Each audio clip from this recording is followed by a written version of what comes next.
સમગ્ર ગુજરાતમાં કપાસનું બિયારણ હવે સાબરકાંઠાના ઈડર વડાલી તેમજ ખેડબ્રહ્મા વિસ્તારમાં તૈયાર થાય છે।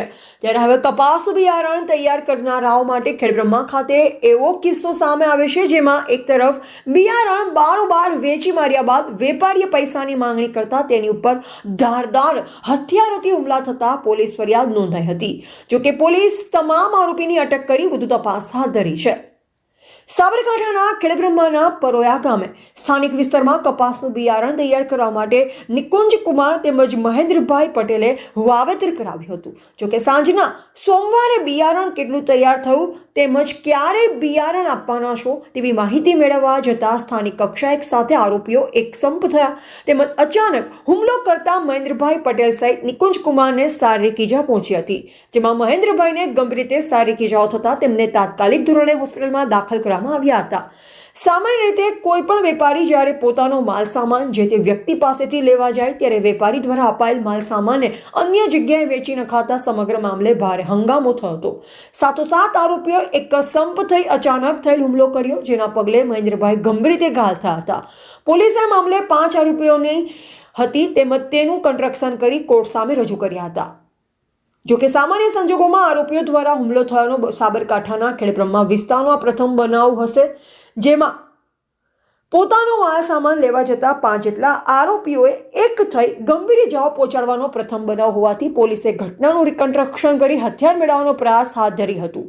જોકે હજુ સુધી આ મામલે હથિયાર પ્રાપ્ત થઈ શક્યા નથી। જોકે પોલીસે તપાસ હજુ યથાવત રાખી છે તેમજ વિવિધ કલમોના આધારિત આરોપીઓ સામે ફરિયાદ કોર્ટ સામે રજૂ કર્યા, જેમાં કોર્ટ દ્વારા તમામ આરોપીઓને 2 દિવસના રિમાન્ડ અપાયા। જોકે અન્ય બાબતનો રિમાન્ડ દરમિયાન ખુલે તો નવાઈ નહીં। જોકે વેપારી પોતાનો માલ સામાન લેવા જતા હુમલા થયાના પ્રથમ બનાવના પગલે ખેડબ્રહ્મા વિસ્તારમાં આગામી સમયમાં આના ઘેરા પ્રત્યાઘાત પડશે તે નક્કી છે। ત્યારે જોવું એ રહે કે આ મામલે પોલીસ દ્વારા રિમાન્ડ દરમિયાન કેટલી વિગતો બહાર લેવાય છે તેમજ આરોપીઓ સામે કેટલી અને કેવી કાર્યવાહી થઈ શકે છે। અહેવાલ રાજકમલસિંહ પરમાર, ભારતની અસ્મિતા, સાબરકાંઠા।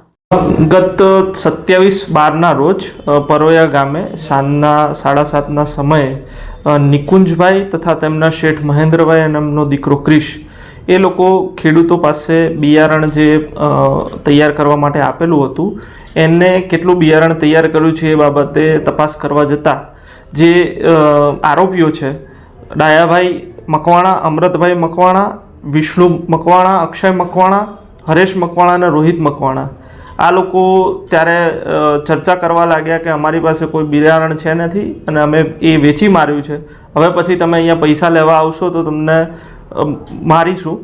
જેથી બંને વચ્ચે ઉગ્ર બોલાચાલી થતાં આ કામના જે આરોપીઓ છે એ ઉશ્કેરાઈ જઈને જે આ કામના ફરિયાદી તથા સાહેદ મહેન્દ્રભાઈ છે એમને ગળદાપાટું તથા લાકડીથી માર મારેલ અને મહેન્દ્રભાઈને માથાના ભાગે કુવાડીથી ઈજા કરેલ હતી। જે અનુસંધાને જે નિકુંજભાઈ છે એમણે ખેડબ્રહ્મા પોલીસ સ્ટેશનમાં આ જે આરોપીઓ છે એમના વિરુદ્ધ ફરિયાદ આપેલી હતી, જેમાં BNSની કલમ 189(2), 191(2), 191(3), 190, 109(1), 117(2), 115(2) તથા GP એક્ટની કલમ 135 મુજબ ફરિયાદ નોંધવામાં આવી હતી અને આ જે કામના તમામ આરોપીઓ છે 6 આરોપીઓ એમને ગઈકાલે ખેડબ્રહ્મા ખાતે એરેસ્ટ કરવામાં આવેલા હતા। તેની જે તપાસ છે એ Khedbrahma police inspector DR Padheriya ચલાવી રહ્યા છે। ગઈકાલે આરોપીને સાથે રાખીને સમગ્ર જે બનાવ છે એનું રિકન્સ્ટ્રક્શન પંચનામું કરવામાં આવ્યું હતું। જે બનાવ આખો સમગ્ર એ લોકોએ અંજામ આપ્યો છે એનું પંચનામું કરવામાં આવ્યું હતું અને તેમની પૂછપરછ કરવામાં આવી હતી। આ દરમિયાન તેમણે જે આ ગુનામાં વાપરેલા હથિયારો છે એ હજી સુધી રિકવર ન થતાં આરોપીઓના આજે પ્રોડક્શન કરીને નામદાર કોર્ટમાંથી એમના રિમાન્ડ માંગવામાં આવેલા હતા। નામદાર કોર્ટે આરોપીઓના 2 દિવસના રિમાન્ડ મંજૂર કરેલા છે। હાલ તપાસ DR Padheriya police inspector Khedbrahma ચલાવી રહેલા છે। આરોપીઓનો ભૂતકાળમાં કોઈ ક્રિમિનલનો રેકોર્ડ છે કે એ તપાસ અમે જૂના જે રેકોર્ડ છે એના આધારે કરી રહ્યા છીએ। કેટલા આરોપીઓ પકડ્યા છે અને કેટલા આરોપીઓ પકડવાના છે? હાલ કુલ 6 આરોપીઓ છે અને 6 એરેસ્ટ કરી લેવામાં આવેલ છે।